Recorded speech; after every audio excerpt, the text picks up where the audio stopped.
নমস্কার বন্ধুরা, চলে এলাম আর একটা নতুন ভিডিও নিয়ে। আজকে বেরিয়েছিলাম তারকেশ্বরে যাওয়ার জন্য, বাবার মাথায় জল ঢালার জন্য। তা বেরিয়ে পড়েছিলাম। বেরিয়েই প্রথমে এখানে মনসাতলায় ধূপবাতি দিয়ে দিয়েছিলাম, আমাদের বাড়ির সামনেই মনসাতলাটা। তারপরে চলে গেছিলাম আমাদের আমতা স্টেশনে।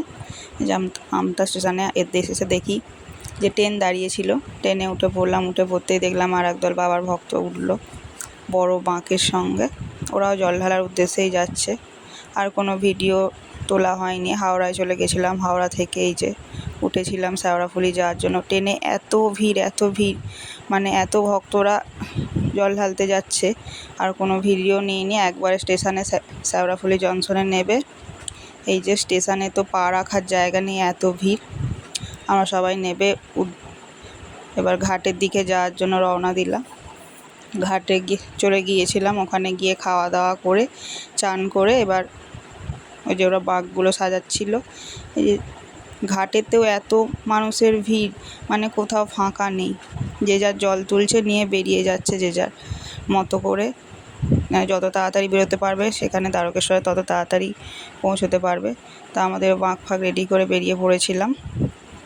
প্রথমে ছেলেরা যাচ্ছিল, আমরা পেছনে ছিলাম। আমি, আমার মা, আমার মেয়ে, কাকিমা পেছনে যাচ্ছিলাম। এরা বাঁক নিয়ে প্রথমে যাচ্ছিল।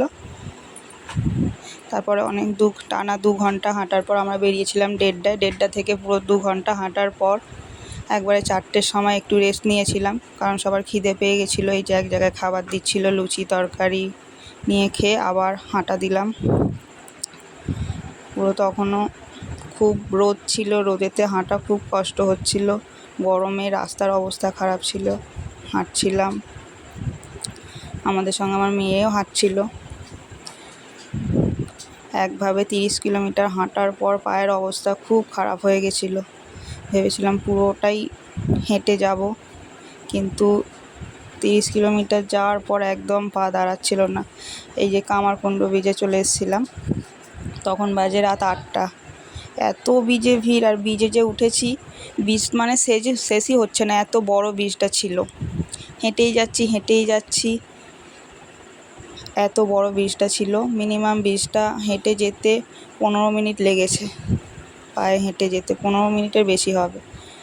তো এটা সকাল 6টার সময় এই ভিডিওটা করেছিলাম, যখন বাবার কাছে পৌঁছে গেছিলাম এখানে গেটেতে। তখনও কত মানুষের ভিড়। সকাল 6টার সময়। রাত 11টা থেকে জল ঢালা হচ্ছে। মিনিমাম জল ঢেলে পায়ের অবস্থা তো একদম খারাপ, হাঁটতে পারছিলাম না। বাস স্ট্যান্ডে যাওয়ার জন্য বেরিয়ে পড়েছিলাম। আমরা পুরোটা হাঁটতে পারিনি। 30 কিলোমিটার হেঁটেছিলাম, বাকি 12 কিলোমিটার হাঁটা সম্ভব হয়নি। 12 কিলোমিটার আমাদের গাড়ি করে আসতে হয়েছিল, কারণ পায়ে একদম অবস্থা খারাপ। আর হাঁটতেই পারছিলাম না। আর আমার মেয়ে তো একদমই হাঁটতে পারছিল না। পুরোটাই হেঁটে যাওয়ারই ইচ্ছা ছিল,